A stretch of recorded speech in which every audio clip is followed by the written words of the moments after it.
salut à toi peuple de Rome, bienvenue sur la chaîne du bar de l'ours. L'ours c'est moi et le bar, il est pas derrière aujourd'hui. Parce qu'aujourd'hui, on va rendre visite à Alexandre dans sa boutique d'Excellence Rome à Paris. Et oui, je suis à Paris.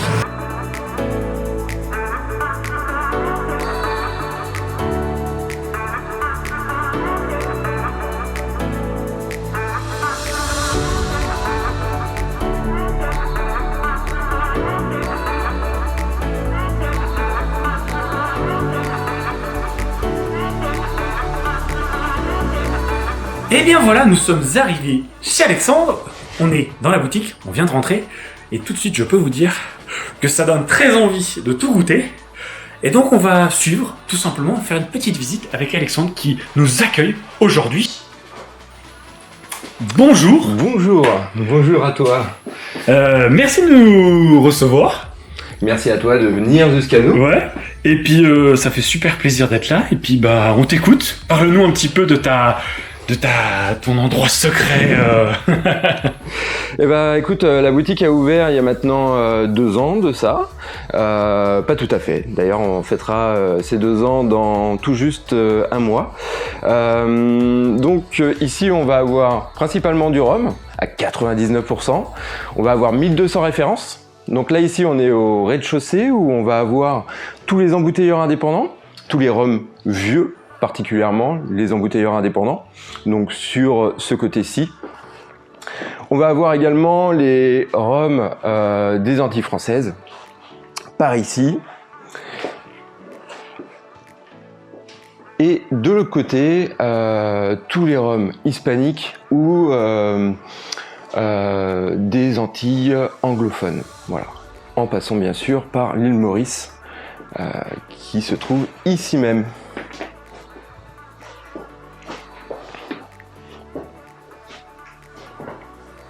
T'as la collection Excellence Rome au complet ici. Quasiment complet. Quasiment complet. Il manque un Jamaïcain. Le D'accord. Jamaïcain qui a eu beaucoup de succès. Un fameux Emden et les requins. Et donc t'en as même plus Plus du fini. D'accord, ok. Plus du tout, du tout. Regardez, moi j'adore ces étiquettes. Je trouve que le packaging, il est vraiment, mais il est superbe. Je trouve ça sympa. Et vous voyez, on est ici à 1200 références. Donc si jamais tu cherches quelque chose, à mon avis, tu peux venir jeter un œil. Il y a de quoi faire, je peux te le dire. On continue la visite. Ouais. Donc on passe cette fois-ci à l'étage. On va avoir tous les rhums blancs, les rhums arrangés et une partie collector.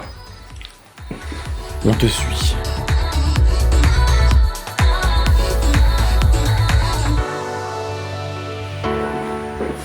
Alors la partie rhum blanc ici, regroupée bien sûr par provenance, à l'image du rez-de-chaussée, mais cette fois-ci sans vieillissement. On va aussi avoir des rhums arrangés.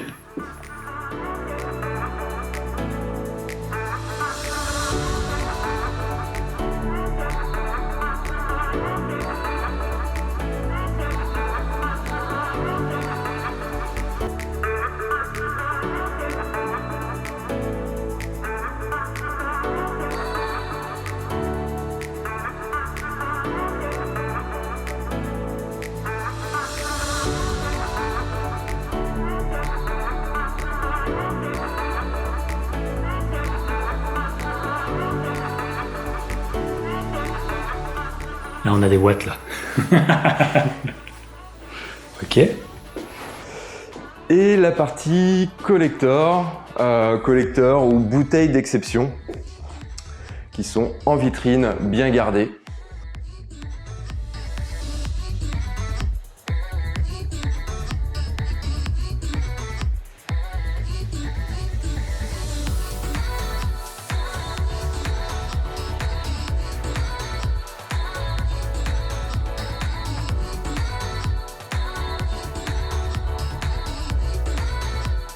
Alors vous voyez là, il y a de très jolies choses. Il y a même un petit black tot ici, là, derrière moi, que j'avais pu goûter sur la chaîne et que j'avais adoré.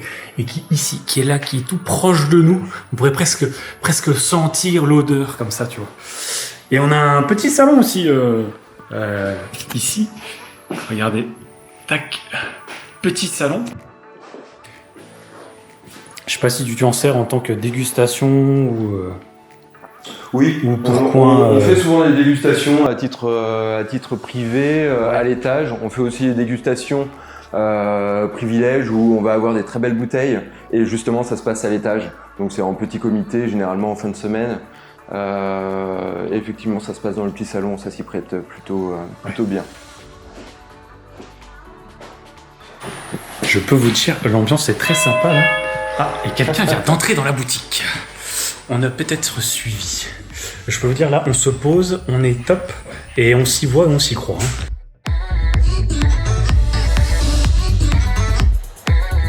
Alors parle-nous un petit peu de toi là. Qu'est-ce que tu fais à la boutique?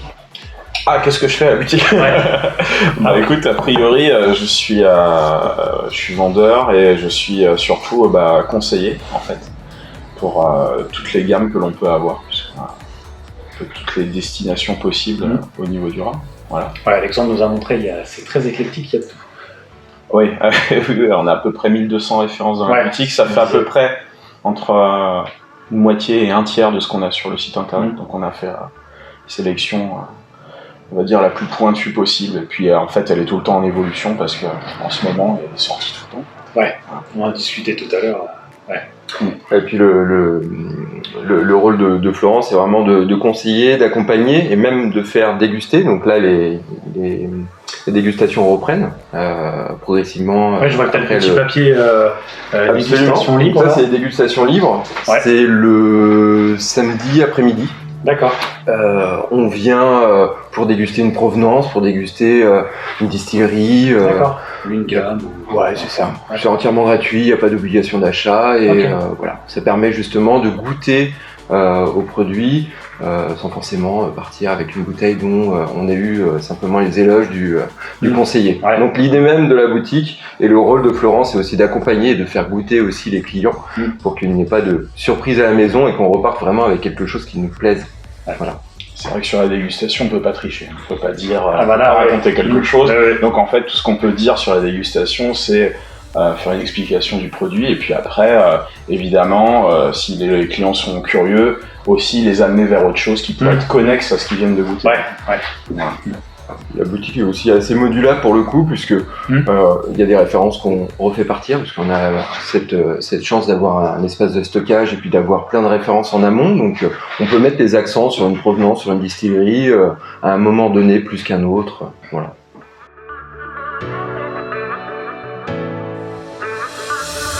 Alors l'idée même de la collection Excellence Rhum, c'est d'embouteiller des fûts uniques chaque année, d'avoir des véritables coups de cœur sur des fûts qu'on découvre au sein des distilleries, de sublimer les distilleries en les mettant en avant de mettre en avant l'embouteilleur. En l'occurrence, c'est nous, les fûts qu'on découvre sont embouteillés brut de fût, sans réduction, sans obturation.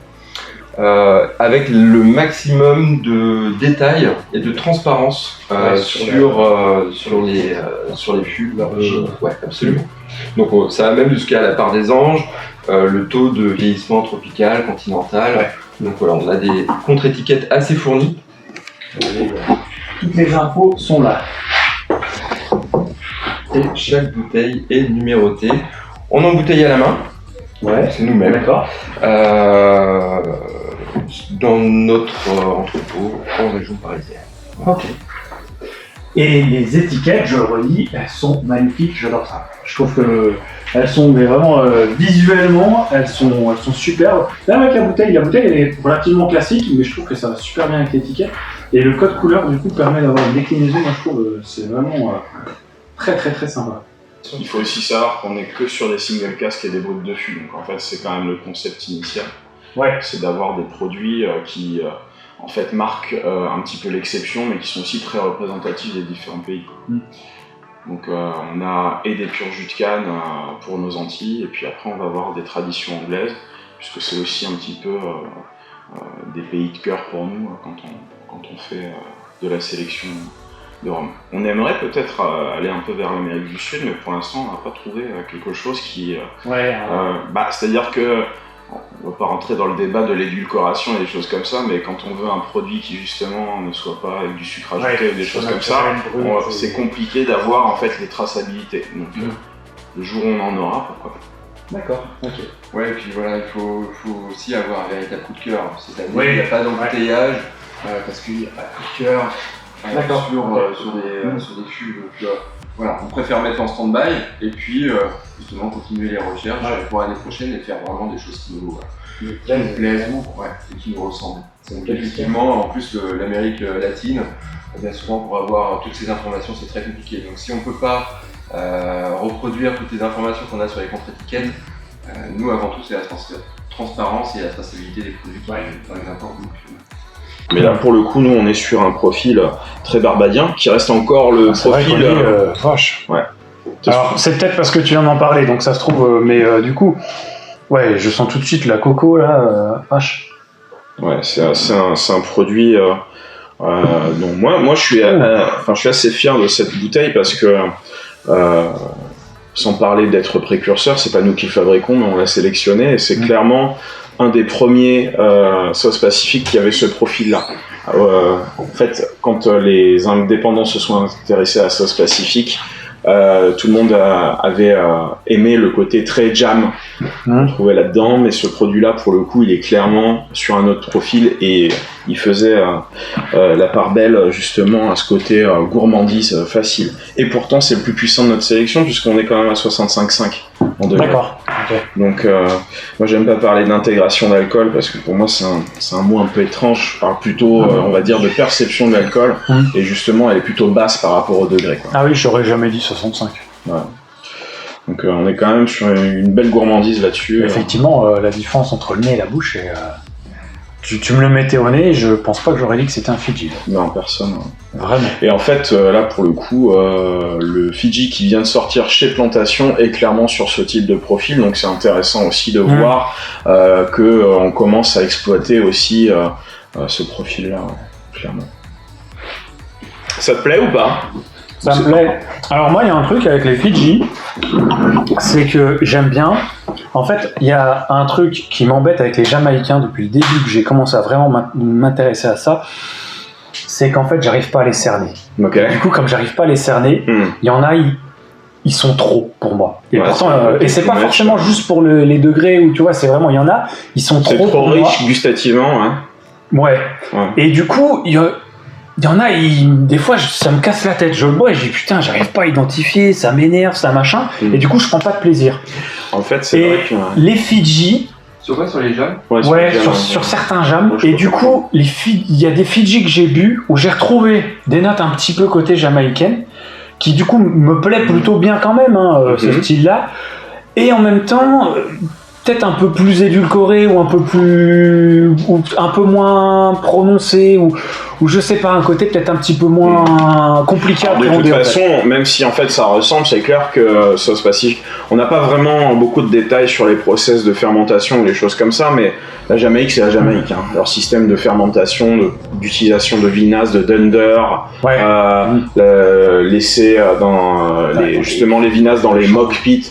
Bon, c'est quelque chose qui leur appartient clairement, et même s'il doit y avoir des systèmes analogues un peu dans d'autres maisons, il n'y a pas de raison que ce soit exactement comme ça, mais il n'empêche que c'est assez similaire. Mais effectivement, du coup, après la richesse justement des Jamaïcains vient clairement des fermentations. Ah oui. Bah ouais. Les fermentations elles sont très très particulières, et en plus pour les fermentations, ils utilisent beaucoup de fruits locaux qui pourrissent puisque c'est à l'air libre, et puis les plantations sont au milieu, voilà. Et en fait, les fruits, ils sont endémiques au pays, et en fait, ils ne parlent pas forcément à notre palais, on les connaît pas. Le fruit du jacquier, je sais pas si t'en as mangé beaucoup, mais voilà. Et en fait, apparemment, c'est ce que ça sent énormément, le fameux jackfruit. Et nous, on assimile ça à la banane et à l'ananas, des choses comme ça. En fait, le cerveau, il fait le job de tout de suite relier à des trucs que tu connais. Nous, on sent beaucoup sur les Foursquare, ou en tout cas les colonnes sur les profils anglais. On assimile ça à l'huile de coco. Il est certain que si tu es dans d'autres pays, peut-être que tu vas avoir une connexion sur autre chose. Perception Mais du coup, c'est vrai que les Fidji me plaisent plutôt bien parce que j'ai moins de mal à les appréhender en fait. Et c'est bête, hein, mais des fois quand j'ai un truc qui me prend trop la tête, que j'arrive pas à... Alors, de temps en temps, j'aime bien un gros Jamaïcain qui pue, qui t'envoie dans tous les sens.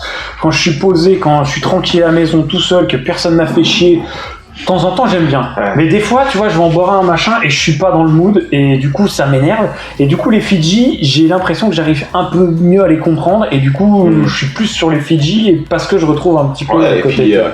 Donc, ouais, j'aime bien. Et puis, il y a un moment, en fait, on peut avoir des distilleries de cœur et puis on peut avoir des distilleries où c'est pas notre truc. Hein. On a tous, j'ai envie de dire, la kryptonite, le truc qu'on ne pourra pas, on n'y arrive pas. Moi, le Foursquare, typiquement, aujourd'hui, tu vois, c'est plus les cormorans. Oui.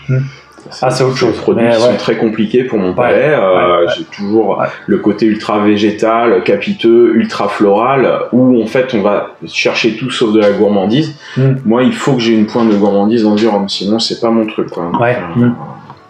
Ça y est, maintenant, tu vois derrière moi le magnifique Wigo, cette magnifique couleur qui te fait penser à la bouteille de Fidji de chez Excellence Rhum, mais qui n'a pas la même étiquette, je peux te le dire. Voilà, petite matinée, petite journée on peut dire, parce qu'il est déjà 16h30, qui s'est très bien passé. Un grand merci à Alexandre de nous avoir reçus, vraiment, c'était vraiment cool. On ira faire des dégustations chez lui parce que sa boutique elle est somptueuse, elle est magnifique, elle est belle. Elle donne envie. Moi je vous dis à très vite pour une nouvelle vidéo. Merci à Laurent qui nous a reçus à Table Doux, c'était vraiment cool. Et puis surtout n'oubliez pas comme d'habitude, pas plus haut que le rhum. J'ai un sample dans le sac mais je vais pas le sortir, j'ai pas envie de me le faire voler. Un petit Bellevue là, je vous en dis pas plus.